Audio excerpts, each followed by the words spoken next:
Welcome to the Binge Breakers podcast. I'm Jacqueline. I am here to teach you how I overcame bulimia and my binge eating disorder, and how you can too. Through simple steps of mind management, repairing your relationship with yourself, understanding your habits, and intuitive eating. Disclaimer: this recording is not intended to be utilized as medical advice or a medical diagnosis. If you think you're in need of medical attention or treatment, please seek it immediately. This recording will also contain sensitive subjects such as binging and purging, weight, and depression. Please listen at your own discretion and do what you think is best for you. Hello, everyone. I have a special guest here I'm excited to introduce to you, and her name is Harriet Frew. She is the eating disorder therapist. That is actually the title of her podcast, which is getting increasingly more and more popular. I think it's more popular in the UK. It's climbing up the charts there, which is exciting. And so that podcast is amazing. I've listened to a lot of her episodes, not all of them because she has a lot of them, but tons of practical tips for people going through eating disorders, especially with binge eating and bulimia. And then she's also an actual therapist that is working in the UK in Cambridge. And she works with, I think what attracted me to Harriet too is the fact that she has so much traditional therapy and is really good at helping people with understanding where their eating disorder came from, their stories. And then also she applies a lot of what it seems to me practical tips, skills, and behaviors to get people through that. So I think you really marry a lot of those methods together really well. So thank you for being on the show, Harriet. Hello. Hi, thanks for having me today. Yeah, of course. And could you I always love to ask people this because on top of all that, you've also had your own experience with bulimia and binge eating. Could you share a little bit of what that was like a day in the life for you? Yeah, for those of you guys listening, we just had some technical difficulties, but we're back. Harriet's going to share with us her story. Okay, so I developed bulimia when I was 17 years old. I initially had a very brief period of anorexia nervosa for about 3 months, where I went on a very strict diet, lost a lot of weight. But for me, I very, very quickly spiraled into bulimia, into kind of frequent cycles of binging and purging. But prior to that, I guess I'd always had actually quite a healthy relationship with food and my body growing up. But there were some sort of issues with perhaps low self-esteem and not feeling kind of good enough in certain ways. And I think at 17, it all kind of came to a head when I broke up with my serious boyfriend at the time. There was a lot of exam stress and things going on at home. And then one day I sort of decided, I remember looking in the mirror and thinking I needed to lose weight. I went on this strict diet, and all those things coming together, that's kind of how I first developed bulimia. You had mentioned you just broke up with your boyfriend, and then all those sort of things came up to a head, and I was just saying I can relate because nothing horrible happened in my childhood, but I definitely remember having low self-esteem and one day just kind of being like, I think I want to lose weight, and it kind of escalated from there, right? Yeah, no, I think it's something that a lot of people can relate to, isn't it? Because I think dieting itself doesn't cause an eating disorder, but it's a massive contributing factor, isn't it, if it's then married with other stresses going on at the same time. Mm-hmm. Yeah, absolutely. It could just be a whole combination of things, and you don't see it coming till it's often too late. Yeah, very true. But tell us, what was a typical day for you at maybe one of your lowest points? So I think probably one of my lowest points, interesting question. Yeah, I mean, I think in my lowest points, I was trying to be really, really, really restrictive. And when I was in the depths of bulimia, I was always trying to get back to that kind of phase where I had been what I would have called then successfully restrictive. So I would have just not eaten very much at all during the day. So, just radically kind of limiting everything I was eating. And to the point that by the time I would have arrived home from, would have been sixth form then, I would have just been absolutely starving, hungry. And then what I would do is I would normally kind of start off by eating something small, and then I would just very, very quickly lose control and end up having sort of massive, massive binges, eating everything that I had sort of denied myself I'd feel completely out of control. It would be in secret. I'd feel incredibly ashamed. And then I would end up sort of purging that afterwards. And I guess in the kind of worst phases, I would sort of do that multiple times. So yeah, it was not great.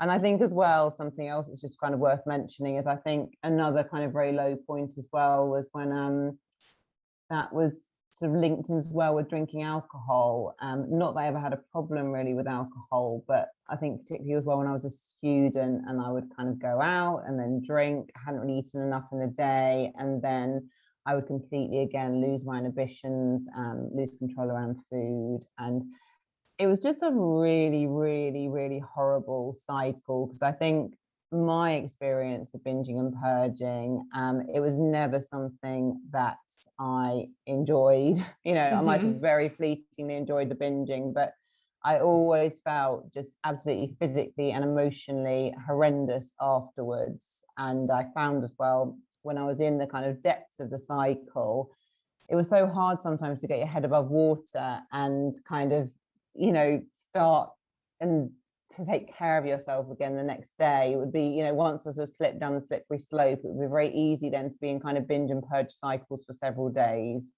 Yes. So yeah, incredibly horrible, sort of shameful time.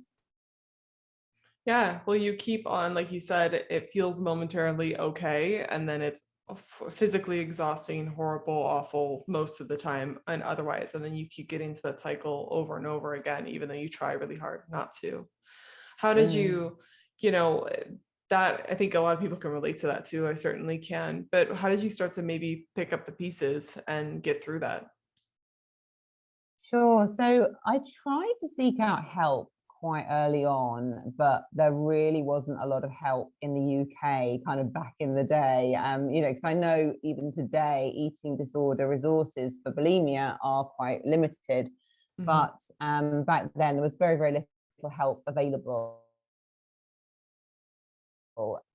So I kind of became a bit resigned to the fact that I've somehow got to learn to recover myself. And I suppose I kind of look back on it, and I actually had bulimia for about 7 years. And I do really believe that if I had probably managed to access effective help sooner, it would have reduced that significantly.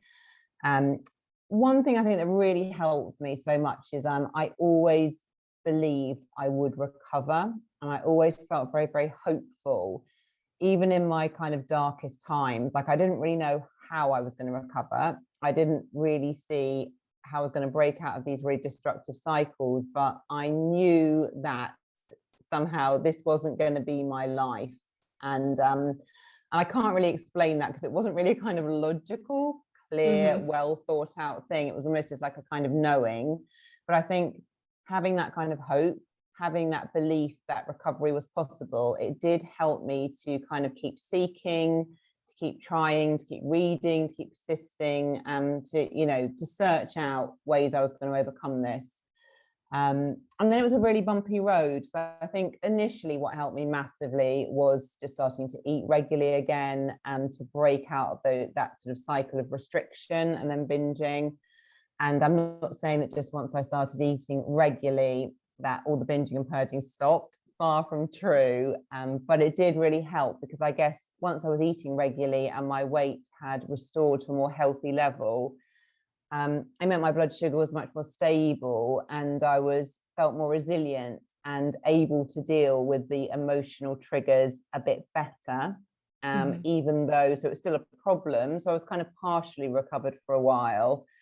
And I tried to sort of initially sort of really try and sort of do it through willpower. I like be counting down the days to see how many days I could get to without binging and purging. Right. And I think that was helpful to some degree, but I guess it didn't really kind of get the kind of root stuff out and dealt with.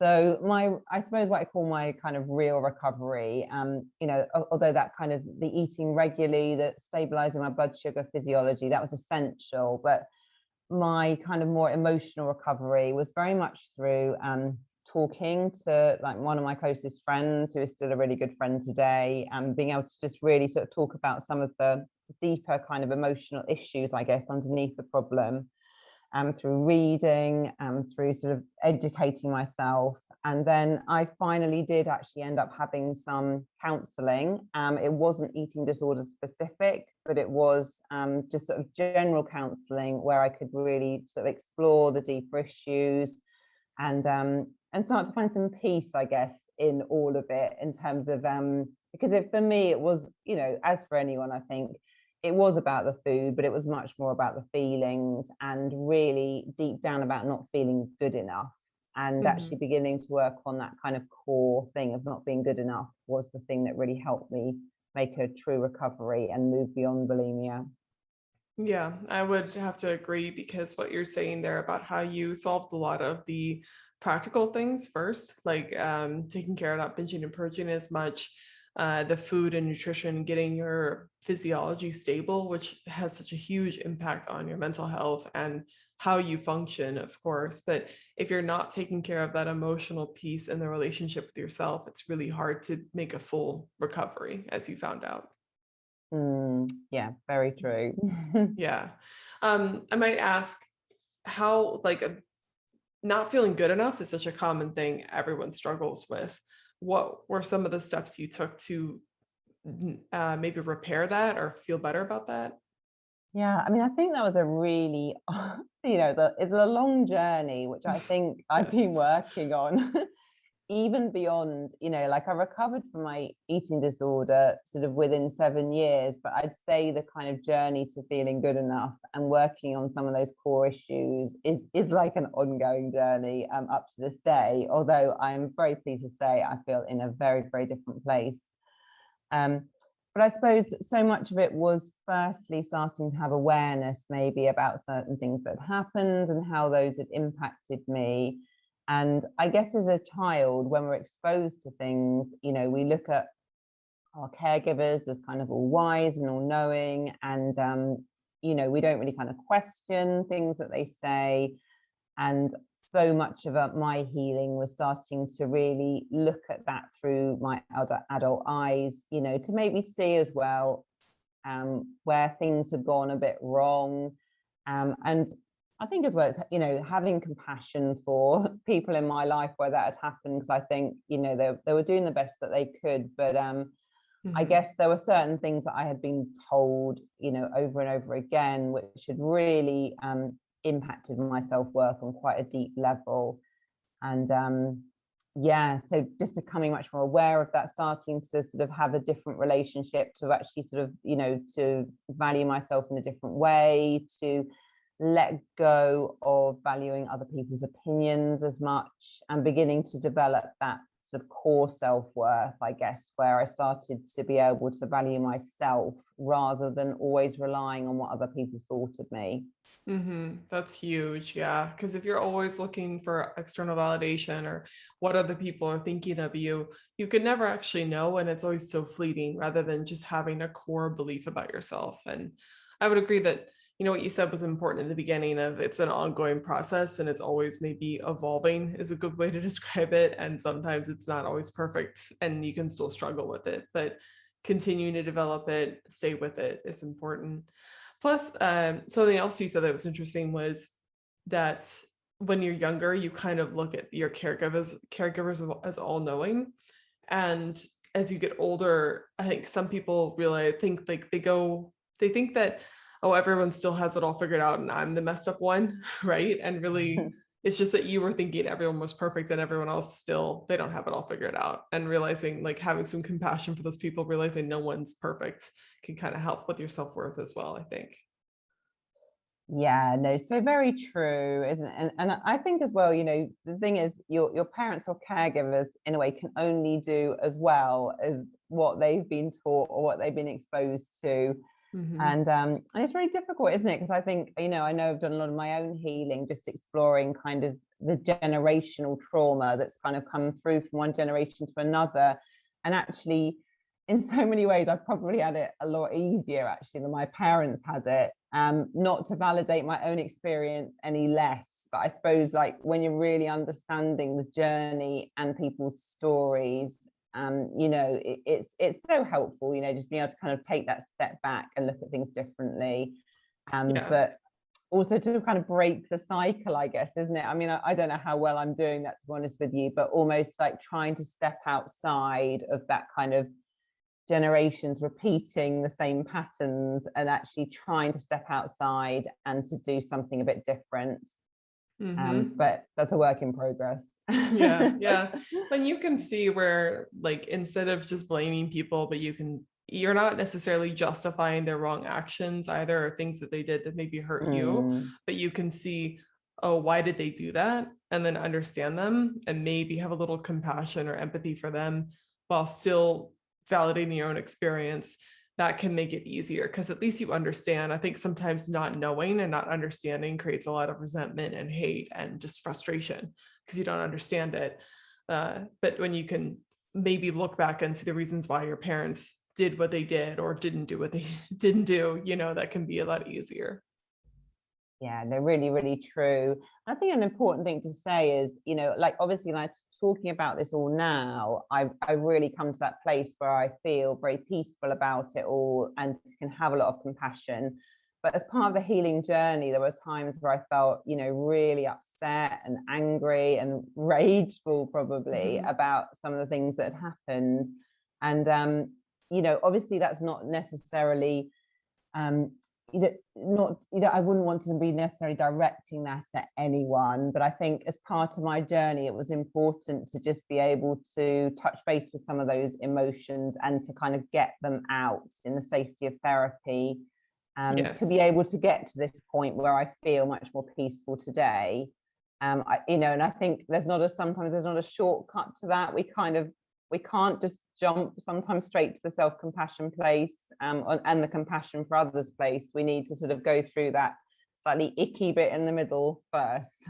Yeah, I see that with coaching, because coaching is very, very like, let's change your mindset, let's do something, let's fix it, which, no one needs to be fixed, but sometimes people want to jump straight to let's make everything positive and let's see only the good things. And there's really a need to first actually understand what's going on and feel your feelings, really, as cheesy as it sounds, because it just releases those things. And sometimes it takes longer than you'd expect. You're like, I felt angry, why am I not feeling better now? And it's like, well, sometimes you just need to feel that out for a while longer. And I think therapy is really important for that, especially people that have gone through something such as like extreme trauma or whatever. Just having the experience to talk openly and, like you said, experience those emotions safely, I think is how you phrased it. So very important. Yeah.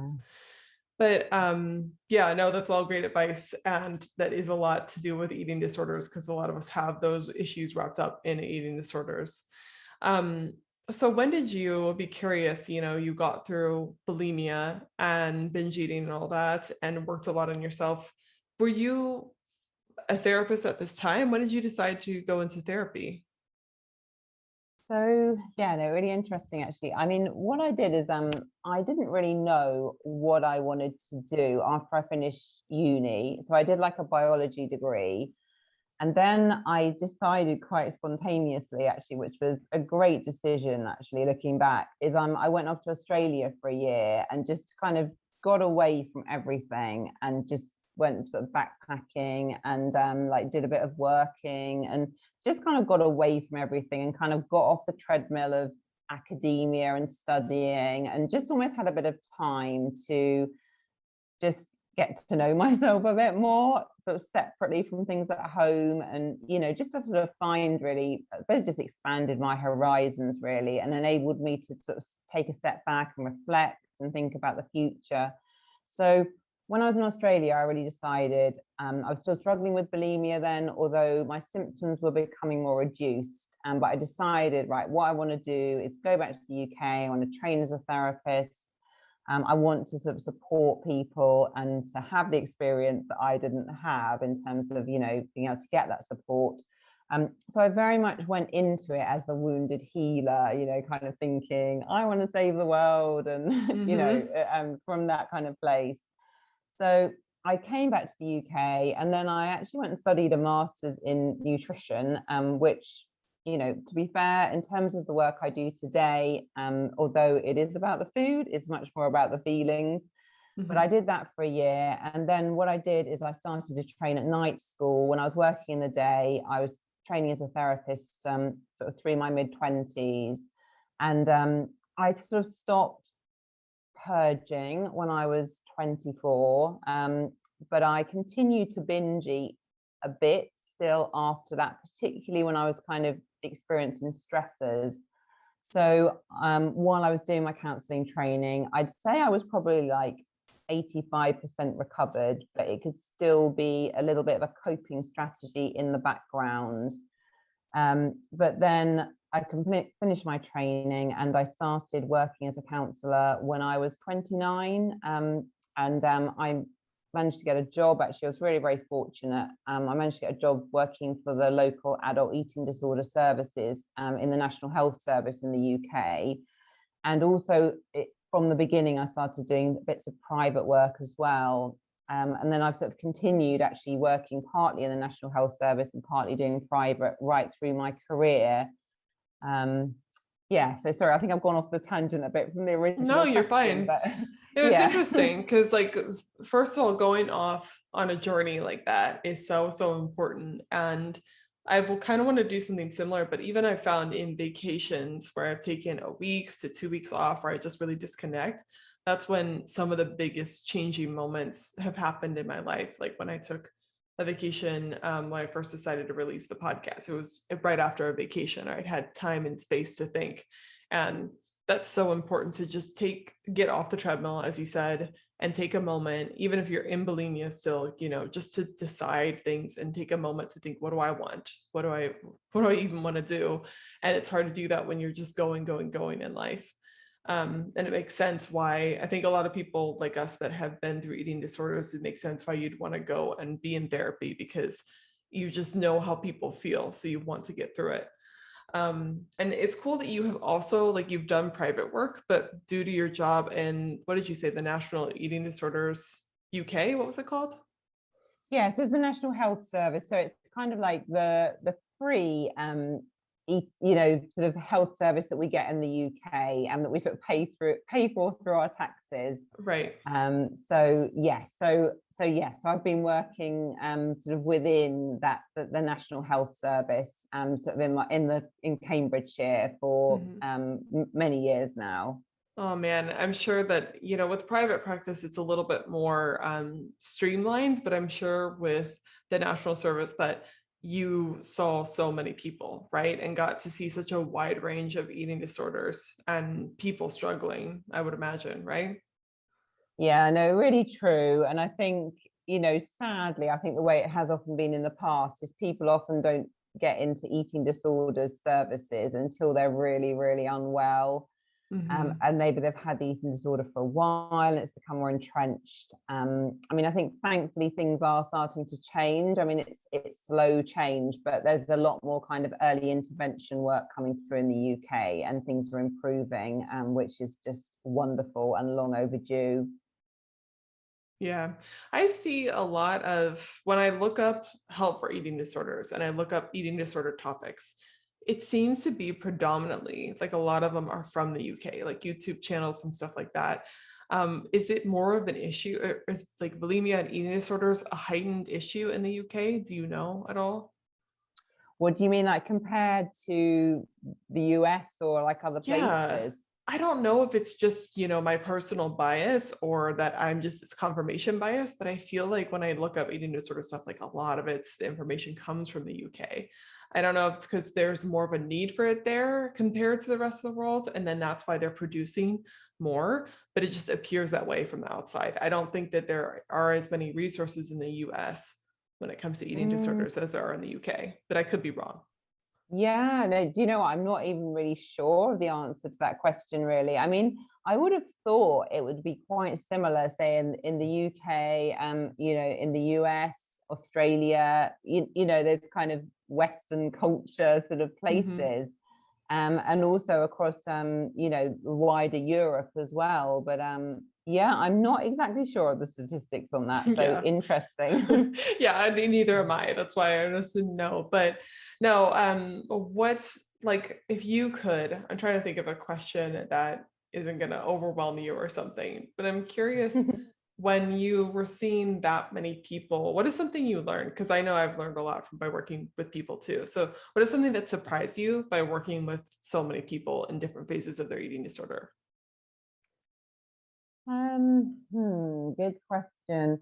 I mean, I think the thing that continues to, I don't surprise me, but kind of fascinates me a bit with eating disorders, I think there is often this real ambivalence about change. And I think, that's something that almost everyone experiences with an eating disorder, probably more so if you've got a restrictive eating disorder and you're underweight. But I think there's often just this real tension of, people can come into the therapy room and just be so miserable and so distraught with their eating disorder and just at their wits' end. But they can also be understandably just terrified of letting go of it because it's become this coping strategy. And I think that's something, that I see again and again and again. And I think as well as a therapist, sometimes it's it can feel a bit frustrating because it's become, particularly when people have had eating disorders for a while and they haven't perhaps had the help that they've needed early on, it has become so much about the food and the symptoms. And I think the underlying issues have almost got like so buried. And you can kind of, as a therapist, I guess I can kind of sense and see that they're there, but it's almost like helping that person break out as well of those kind of symptom cycles to be able to access that deeper stuff. And all of that's often just such an unconscious process. So yeah. I might ask, how do you start to uncover that? Because you're right, it can get buried and buried and buried. And people, what happens with bulimia, I find, is that it just gets so autonomous. And I describe the symptoms as kind of just a habit at that point, because you just start doing it unconsciously. You don't even know where it came from. It just becomes a day-to-day thing. So when you get someone who is really in the trenches of it, they hate it, but they aren't really resistant to change, and maybe don't even know, like, it's obvious how to, but they still don't know how do you start to uncover like why they're doing what they're doing and break that down? Sure. But I think the most key thing initially is, and it sounds a bit fluffy, but it's like really forming a relationship with someone, because I think often when someone comes into therapy, they can be quite skeptical. They can be really worried that they're going to be perhaps forced to gain weight. They can be really worried about talking about behaviors that are really shameful. So I think number one thing is like building that relationship, creating a safe space where someone feels that they can start to be open and share their vulnerabilities. So I think that's number one. And then I think number two is starting to really work on motivation for change. So helping that person to begin to understand their past, almost to start to kind of piece together the bits of the jigsaw. Because I think people often come into therapy just completely like lost in the jungle, having no idea why they're doing what they're doing. They just know they're in it and it's really distressing. So helping them to start to kind of put those pieces together. So maybe looking at what's happened in the past, understanding triggers, talking through their story, helping them to begin to make sense of it as a psychological coping strategy. And then almost like once you've got those cards on the table, it enables you to take a step back and then to even think, okay, this makes a bit more sense. And also to think maybe there could be another way of coping, because maybe I'm using the eating disorder, but actually perhaps there could be other healthier ways of coping. So yeah, that really, and I guess that part of the motivational thing as well is really helping people to understand their values, because most people, when they look back on their lives, when they're 90 or whatever, they don't want to be thinking about, I've lived my life worrying about my weight, stuck in cycles of binging and purging or whatever. They want to have had, close relationships. They want to maybe have traveled. They want to have studied. They want to have done things that are meaningful. So I guess it's helping them connect again with their values, and so they can start to kind of almost get head above water and realize actually there is hope and there is a life beyond this eating disorder. Yes. Yeah. Something I love to ask people is like, what do you want out when you're recovered? What do you want to do? And if you don't know, what do you want to start exploring? Because people get so wrapped up in bulimia that they think this is all there is, or they know that there's more maybe, but they don't think it's possible for them. So I think expanding your life beyond bulimia and seeing maybe rekindling the dreams that you had before and the new ones that you're going to have can be so powerful, because it gives you something to look forward to. So it's one thing to unravel things and then deal with the behaviors, but then if you kind of fix that up and then there's still nothing going on, it's kind of like, well, sometimes what's even the point? So having hopes, things to look forward to, getting them excited for life again, it's just such a huge piece of recovery, I find. Yeah, no, I absolutely agree. And I know just for myself, that was such an important part of my own recovery, that almost having that kind of beacon of hope, that light at the end of the tunnel, thinking, oh, I want to do these exciting things in my life. And I don't, if I have an eating disorder, that's going to really hold me back. Mm-hmm. Yeah, absolutely. And I'm sure like when you were in Australia, doing your own journey, and while you weren't completely recovered then, I'm sure even the hope of just like, hey, I want to help people, I want to do this, really helped you let go of bulimia more and more and more, because that gave you something to look forward to. Yeah, That you no, felt. it definitely did. I mean, I really want to stress it was a bit of a imperfect Mm-hmm. journey. And when I look back on that time of my life, obviously there was the kind of eating disorder symptoms, but I look back and I just think emotionally I was all over the place, and I had very few boundaries. I really didn't know who I was. Um, and I was very, very, very self-critical of myself because of all of that, but I couldn't really see a way out of it, but it was it was really helpful that, going off to Australia, having that space, but it was just a very imperfect, bumpy road, but it was also quite an exciting ride as well. Mm-hmm. Yeah, I'm sure. People get really upset by the bumps in the road and that their journey is not perfect, but they got to remember like that's how most things are. And also it does make things exciting. If you had just a perfect, whatever, everything went right life, you might not enjoy it as much as you think. And it's kind of just part of what reality is. And I don't think, it doesn't seem, you seem very genuine and that you're not. We all get that it wasn't perfect, so don't worry about that. But I think what people do, though, maybe why you're saying that, is that people think, oh, well, they just got it together at this point and then it just went up from there. And that's not true. Even me, like when I share my story, I had so many ups and downs and I tried to recover. And then I had one of those like realization points of being able to pause, and that I had kind of a choice in the matter of whether I binge and purge. And that there was a point where I did just altogether stop binging and purging, never went back to it. However, that is really making it sound like it was perfect. And even though I stopped that, I still had issues afterwards. Like my emotions, like you said, were all over the place. I still had a lot of cleaning up to do in my life. Yeah, no, sure. And it's so helpful to share it, isn't it? I think, because I think as well, just like when I look back on myself then, yeah, I just feel like I have huge compassion for myself, really. I just really feel like I was absolutely floundering, kind of like trying to, Yes. almost, yeah, kind of clinging onto the edge of the cliff, really, like trying to do these like wild, crazy, exciting things and have a fulfilling life, but at the same time, just absolutely being on complete highs and complete lows. And I think what's just wonderful now about being fully recovered is actually just feeling, my general feeling so much more now is much more of contentment and happiness and joy, rather than, I think back in the day, it was very much either like extreme kind of euphoria or the depths of feeling really, really low.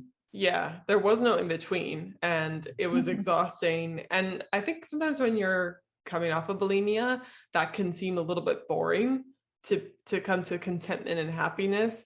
But and that's maybe what I had trouble with. I was like, well, I'm not experiencing crazy highs and lows anymore, so I'm just experiencing normalcy. And that was almost too much for me in a weird way. I was kind of addicted to the highs and lows. But at looking back at it, like you're saying, from a longer period, it's like, this is so much better. Like the even keelness.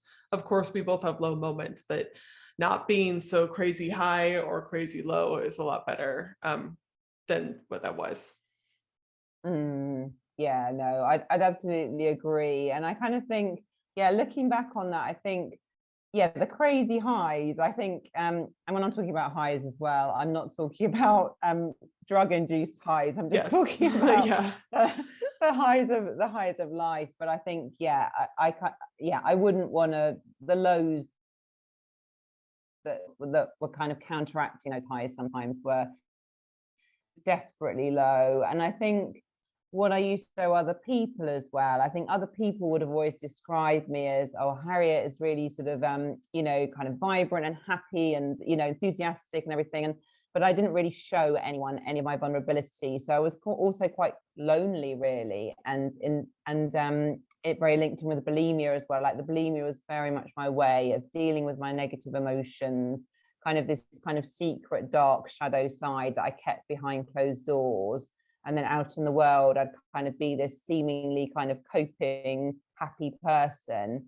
And there was a real discrepancy. And I think, again, that just really fed into just such feelings of low self-worth as well, because of, I think one of my top values is authenticity. And I guess I just felt regularly that real disconnect between, that I wasn't being truly authentic. And that really used to bother me as well.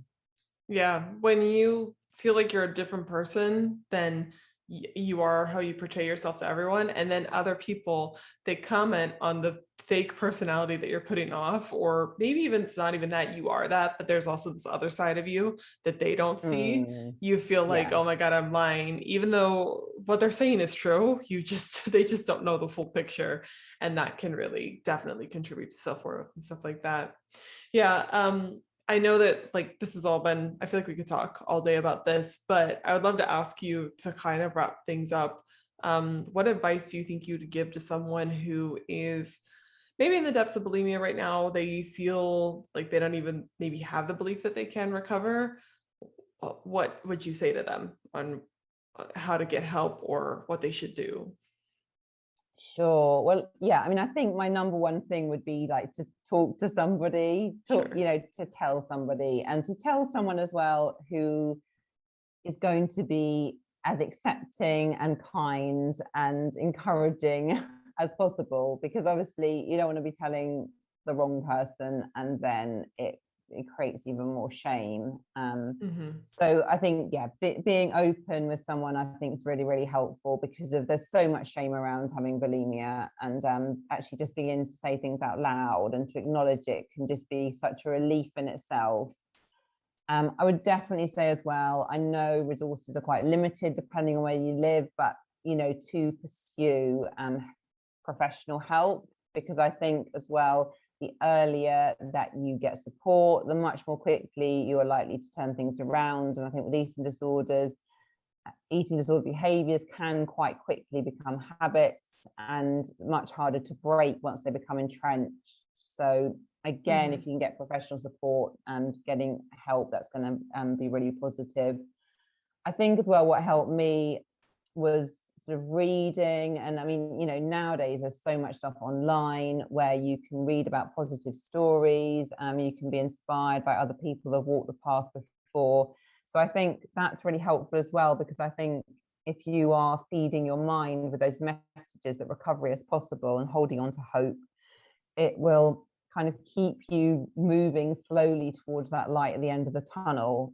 Because I think if you start to just believe you've got to live with it forever and you start to lose hope, then it can become really difficult, because then you probably withdraw and you probably unintentionally cut off those potential sources of help. Yes. Yeah, Yeah. absolutely. I was filling my mind with tons of podcasts of there wasn't one, I guess I didn't know where to look for them maybe, but I didn't find a lot of bulimia podcasts out there. But I was filling my mind with like people that had done things that I thought were impossible all the time, when I was recovering in Mm. particular. And what you just said there about filling your mind, it does keep you going because you're kind of like, if they can do it, I can do it. And even if you don't fully believe that, it gives you a little bit of hope and that can push you forward. Yeah, no, definitely. I think it's so important, isn't it? Just in life. I know even to this day, I wouldn't myself be listening to eating disorder podcasts. But I will still to this day regularly immerse myself in material of people who I see as kind of mentors, people that inspire me, that kind of pull me forward and kind of give me hope because we're all on a journey continuously, aren't we, to kind of improve our personal development, to become more authentically ourselves. So I think it's a life journey, isn't it? And if you're in the depths of an eating disorder, it's a great place to start. To start to kind of look towards recovery stories and inspiring people that have walked that path before you. Absolutely. Yeah. It just keeps you moving forward and gets you out of your own head too. Because when you're in eating disorder, you're just so isolated and tunnel vision, and you're just surrounded by your own kind of crappy thoughts. So having someone else's voice in your head can really help, especially if it's more positive and uplifting and inspiring. But Yeah, no, very true. I think that that's excellent advice for sure. And it's not just so easy as like, it's a hard thing to answer because there's so many things you tell someone to do. But I think talking to someone, the right person, filling yourself with like hope and also getting help sooner rather than later is definitely important.